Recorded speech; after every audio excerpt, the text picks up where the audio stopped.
सभी को मेरा राम राम।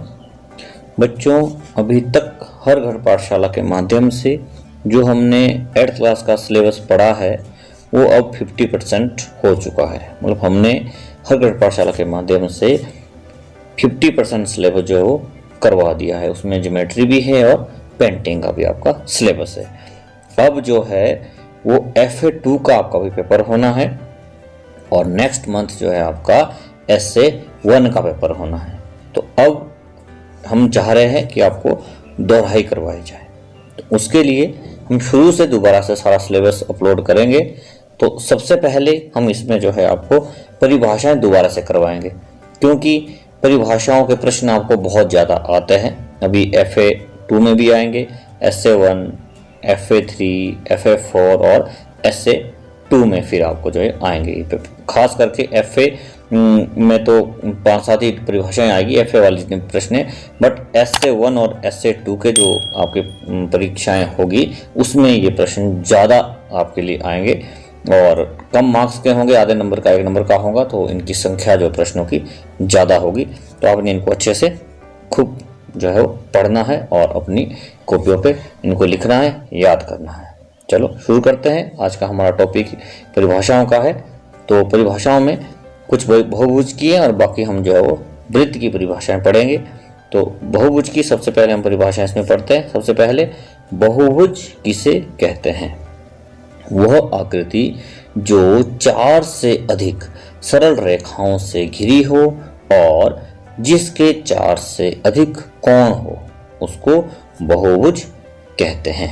तो कोई सी भी आकृति हो सकती है, वो पंचभुज, षष्ठभुज, सप्तभुज, कोई सी भी आकृति हो सकती है, वो सब बहुभुज है जिसके कि 4 से अधिक रेखाएं हैं। और यदि 4 से अधिक सरल रेखाएं हैं तो कोण तो ऑब्वियसली उसके 4 से अधिक ही होंगे। अगली आपकी परिभाषा है कर्ण। आपके बुक में जो दी गई मैं वही आपको अभी समझा रहा हूं कि एक कोण से और मध्य में एक कोण छोड़कर तीसरे कोण से मिलाने वाली रेखा को कर्ण कहते हैं। आपके बुक के अकॉर्डिंग है, जबकि जो सही इसकी परिभाषा है वो ये है कि यदि कोई भी आकृति हो, यदि उस आकृति में 90 डिग्री का कोण है तो 90 डिग्री के कोण के सामने वाली जो आपके कोणों को मिलाने वाली रेखा है वही कर्ण है।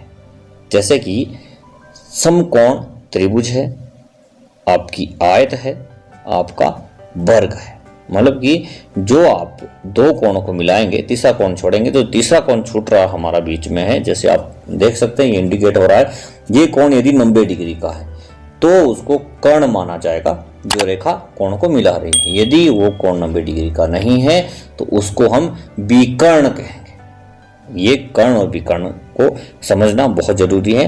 तो अभी आपके लिए जो परिभाषा है आपने तो उस हिसाब से ही पढ़ना है, पर मैं थोड़ा सा आपको बता रहा था कि ये जो सही जो है कर्ण की वो ये परिभाषा है। अगला आपके लिए है समबाहु पंचभुज। जिस पंचभुज की 5 भुजाएं समान हो और 5 कोण समान हो उसको समपंचभुज कहते हैं। तो आप देख सकते हैं आकृति में ये हमारा है पंचभुज, मान समपंचभुज। इसकी सभी भुजाएं बराबर हैं और सभी कोण बराबर हैं। ये आसान है। अगली आपकी परिभाषा है विषम बहुभुज। जिस आकृति की कोई भुजा समान ना हो और कोई भी कोण समान ना हो उसको विषम बहुभुज कहते हैं। अब ये जो प्रश्न है आपका, जो परिभाषा है, ये किसी भी आकृति पे फिट हो सकती है। कोई भी आकृति वो हो सकती है, वो पंचभुज है, षष्ठभुज है, चाहे सप्तभुज है। यदि उनकी सभी भुजाएं बराबर नहीं है तो वो विषम बहुभुज है। तो विषम बहुभुज कोई सा भी हो सकता है, इसमें कोई सी भी आकृति आ सकती है, बट कारण ये रहेगा कि उसकी भुजाएं जो बराबर नहीं होनी चाहिए। अगली इसमें 2-3 परिभाषाएं आपकी और है, वो आसान है। जैसे आपके लिए है इसमें सम षटभुज है, सम सप्तभुज है, सम अष्टभुज है। तो सम मीन्स समान है, तो समान षटभुज है तो जिसकी 6 समान भुजाएं हैं। वैसे 7 भुजाएं वाला है, वैसे 8 भुजाएं वाला है, वैसे ही आगे भी हो सकता है। तो ये वो मुश्किल नहीं है, इनको मैं अभी यहाँ पे छोड़ रहा हूँ। मैं आपको आगे करवाना चाह रहा हूँ परिभाषाओं में वृत्त। ये इंपॉर्टेंट है और इससे काफ़ी सारे प्रश्न बनते हैं और आपको परीक्षा में ये आएंगे। तो सबसे पहले हम पढ़ते हैं वृत्त किसे कहते हैं। तो ऐसा समक्षेत्र जो गोल रेखा परिधि से घिरा हो और केंद्र से समान दूरी पर हो उसको वृत्त कहते हैं। जैसे आप ये देख रहे हैं चित्र में, ये जो आपका सर्कल है पूरा, इसको हम कहते हैं वृत्त। इसके जो बीच का बिंदु है ये केंद्र है और जो रेखा इसको हम परिधि कहते हैं। इसको विस्तार से आगे हम पढ़ेंगे। इसमें अगली परिभाषा आपकी है व्यास। वह सरल रेखा जो केंद्र में से गुजरती हुई दोनों ओर परिधि पर समाप्त हो उसको व्यास कहते हैं। तो इसको हम चित्र के माध्यम से समझते हैं। ये जैसे आप देख सकते हैं, ये हमारा एक सर्कल हो गया है और ये बीच में इसका केंद्र है। अब हम यहाँ से एक रेखा निकालते हैं। आप देख सकते हैं एक सिरे से दूसरे सिरे को ये रेखा हमारी मिली है। तो ये जो रेखा है इसको हम कहते हैं व्यास, क्योंकि केंद्र से गुजरती हुई जा रही है और परिधि के दोनों सिरों को ये छू रही है। तो ये हमारा है व्यास। अगला है अर्धव्यास।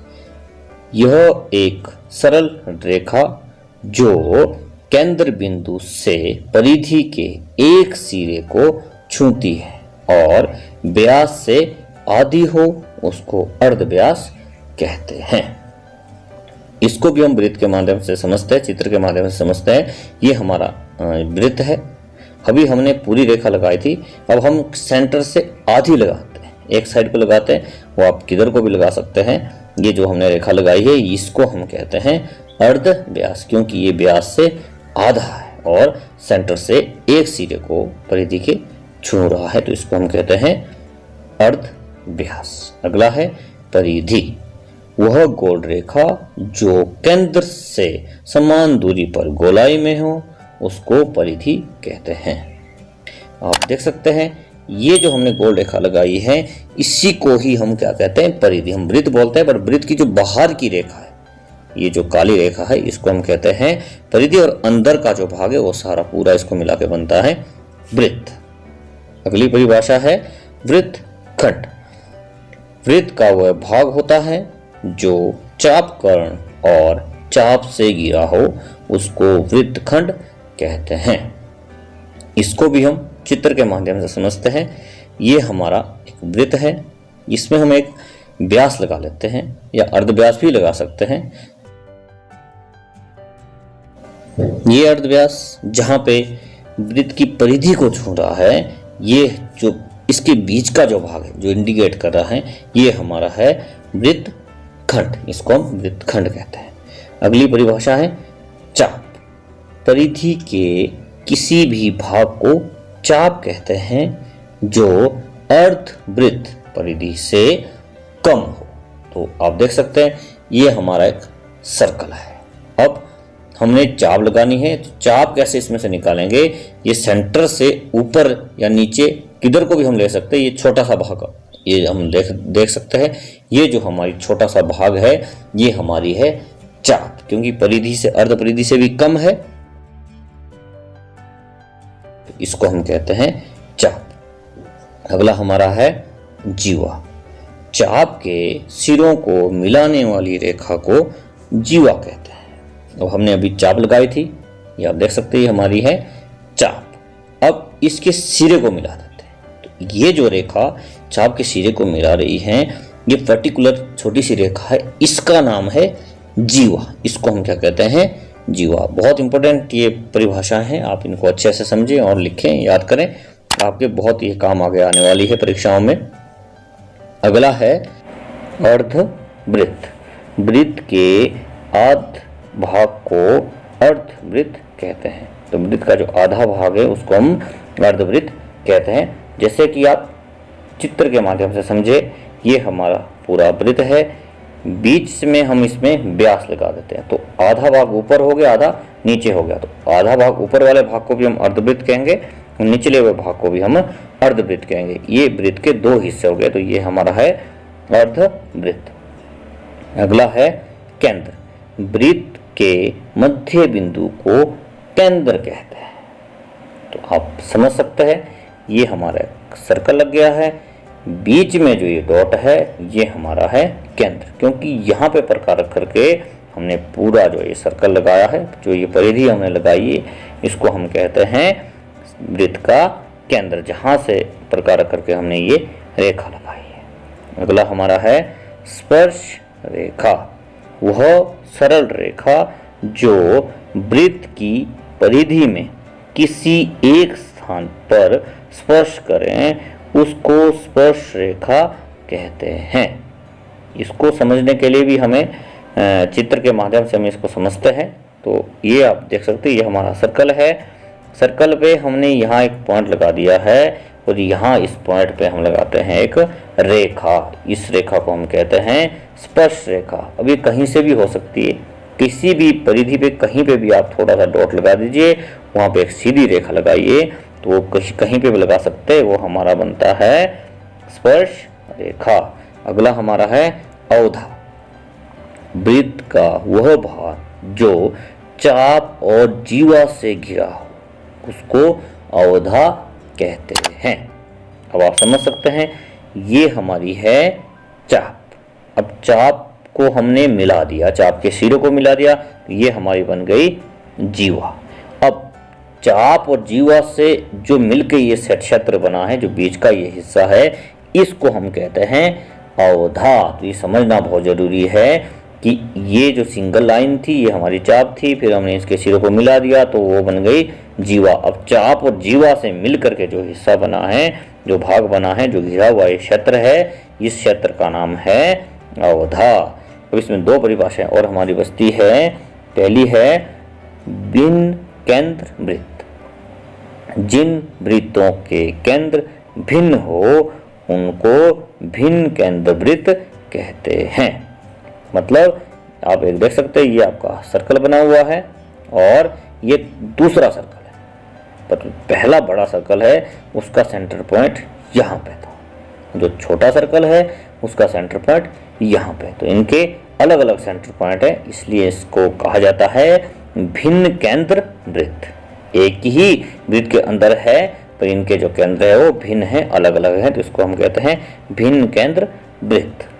अगला हमारा है सकेंद्र वृत्त। जिन वृत्तों का एक ही केंद्र हो उनको सकेंद्र वृत्त कहते हैं। तो आप चित्र में देख सकते हैं, ये जो हमारे वृत्त बने हुए हैं, ये हमारे है सकेंद्र वृत्त। अभी बहुत सारे वृत्त बने हैं पर इनका सेंटर पॉइंट एक ही है, एक ही सेंटर पॉइंट से ये सभी हमने वृत्त लगाया है, तो इनको हम कहते हैं सकेंद्र वृत्त। तो ये बच्चों आपकी परिभाषाएं थी 8th क्लास के लिए, बहुभुज की भी और वृत्त की। मैंने कोशिश की है आपको समझाने की कि आप इनको समझे, अच्छे से आपके समझ आ गई होगी, तो आप इनको अच्छे से अपनी कॉपियों पर लिखें, अपने अध्यापक को चेक कराएं और इनको लर्न करें। Best of luck. Thanks for watching my channel drawing.